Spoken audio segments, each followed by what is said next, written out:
Skinamarink, he dinky dink, shimmererinky doo. I have to every time.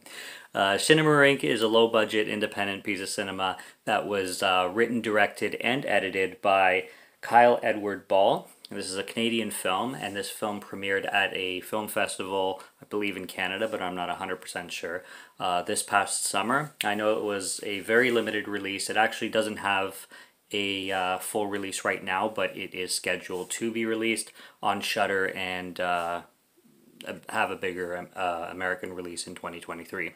But this is, like I said, a very personal and quiet indie horror psychological thriller, you could say, I guess. This is a very, very unique and strange film, and this is not going to be for everybody. I can kind of call it art house in that sense, because it's very stylized. It's extremely, extremely slow.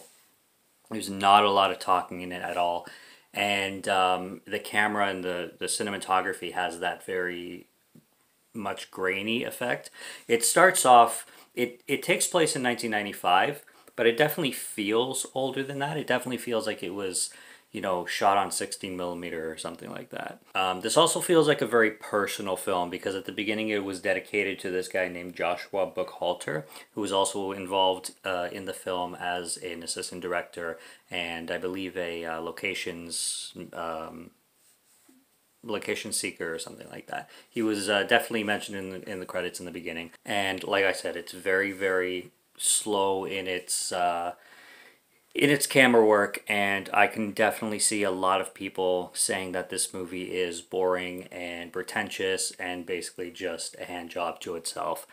I had a good time. I sat down and I was really patient with this film because I really, really wanted to understand it and grasp it for what it is. Now,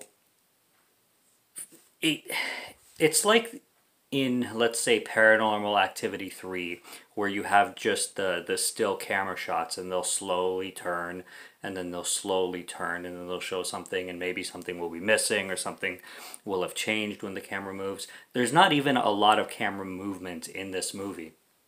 It's just still shots of places in this house, basically, and what we have going on, I'm not going to say too much, but there's these two really, really small children. Their names are Kevin and Kaylee, and they are at home, and then they realize that one of their parents is missing, and then a lot of other stuff in the house just seems to go missing and or change. So that's all I'll leave it at. It's, like I said, it's really interesting in... It's almost like the dialogue doesn't matter as much as the visuals do and the mood of the film does. It's really, really well done in that way. This film really has a 1995 feel. It definitely feels like in the home and everything. It reminded me somewhat of the home that I grew up because I was around the same age as these kids in 95. And they're watching like old cartoons. I swear I remember the one cartoon that they're watching called The Cobweb Hotel. I remember the music and everything, but I hadn't seen that show in freaking years. What this movie about, though, for God's sakes, like this is one to think about. I swear this film was made to have a metaphor. It plays off supernatural, but there's one of two things going on with this film. Either we have like a color out of space situation with Nicolas Cage where we have two dimensions intertwining, and one of these dimensions is, more on the evil side, and it's because the two dimensions are combining everything, is manipulating everything else. The other thing outside of these, supernatural dimension plot is this film is about loss. That would be my other guess. So those are my two guesses.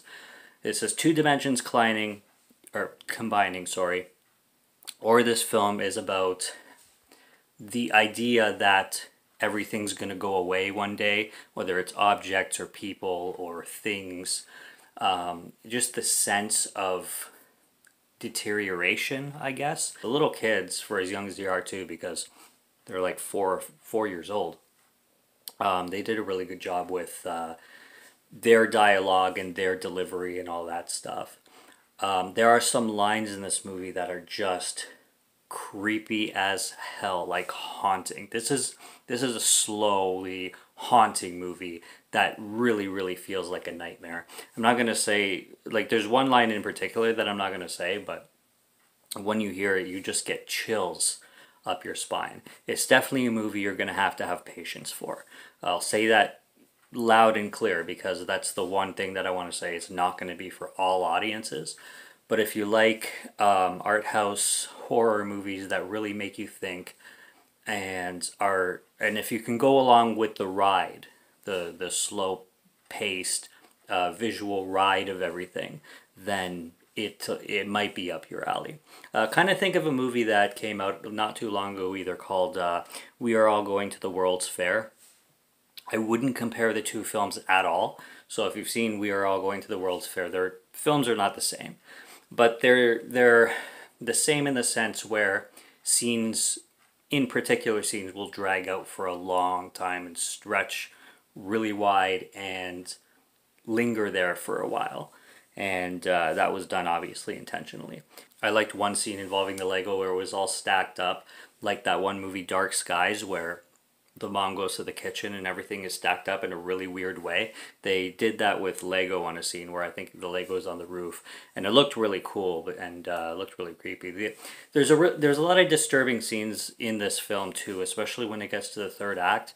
That's when things start to get really dark and really twisted. Like there's one scene, for example, I'll just say involving a TV and a stuffed animal, and on the TV there's a character that keeps disappearing and then it'll loop and the same character will keep disappearing and keep disappearing. So that's where I can see this being about like the sense of loss basically, in the sense of nothing's going to be here forever and no one's going to be here forever. Or it's just a regular supernatural movie with this demonic presence in a haunted house. I mean, this movie could be about a dollhouse for fuck's sakes. I don't know, because there is one still shot at the end that focuses like from far away on the whole house itself, and the house looks really tiny. So who knows? This is a movie to think about. This is definitely a film that I'm going to be watching a lot of other reviews, because there's not too many up right now, but this is one that I want to hear discussions from other people and see what their thoughts on it, because it's going to get a lot of unique thoughts from the lovers of this film, and then it's just going to get a lot of like, this is pretentious, this is boring as shit, I can't sit through this, from a lot of other people.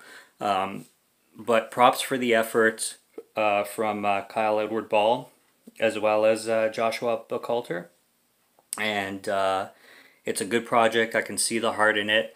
And it's a Canadian film. I'm Canadian myself, so gotta love that. Support local, sort of. I don't live in Edmonton, but yeah, it's an interesting film, and it's definitely one that I'm interested to hear more about and talk more about. So yeah, congrats to all the cast and crew. This seemed like a really personal project, and I had a good time with it, and can't wait to see it get either physical release or a wider one in general. So that's my thoughts on Skinamarink. Subscribe to Morgan Film Fan if you like to listen to my voice or if you like my film reviews. I'll be back with more when I can. Stay tuned for more. Check out what's on the channel already. And until next one, have a good one. Take care and cheers.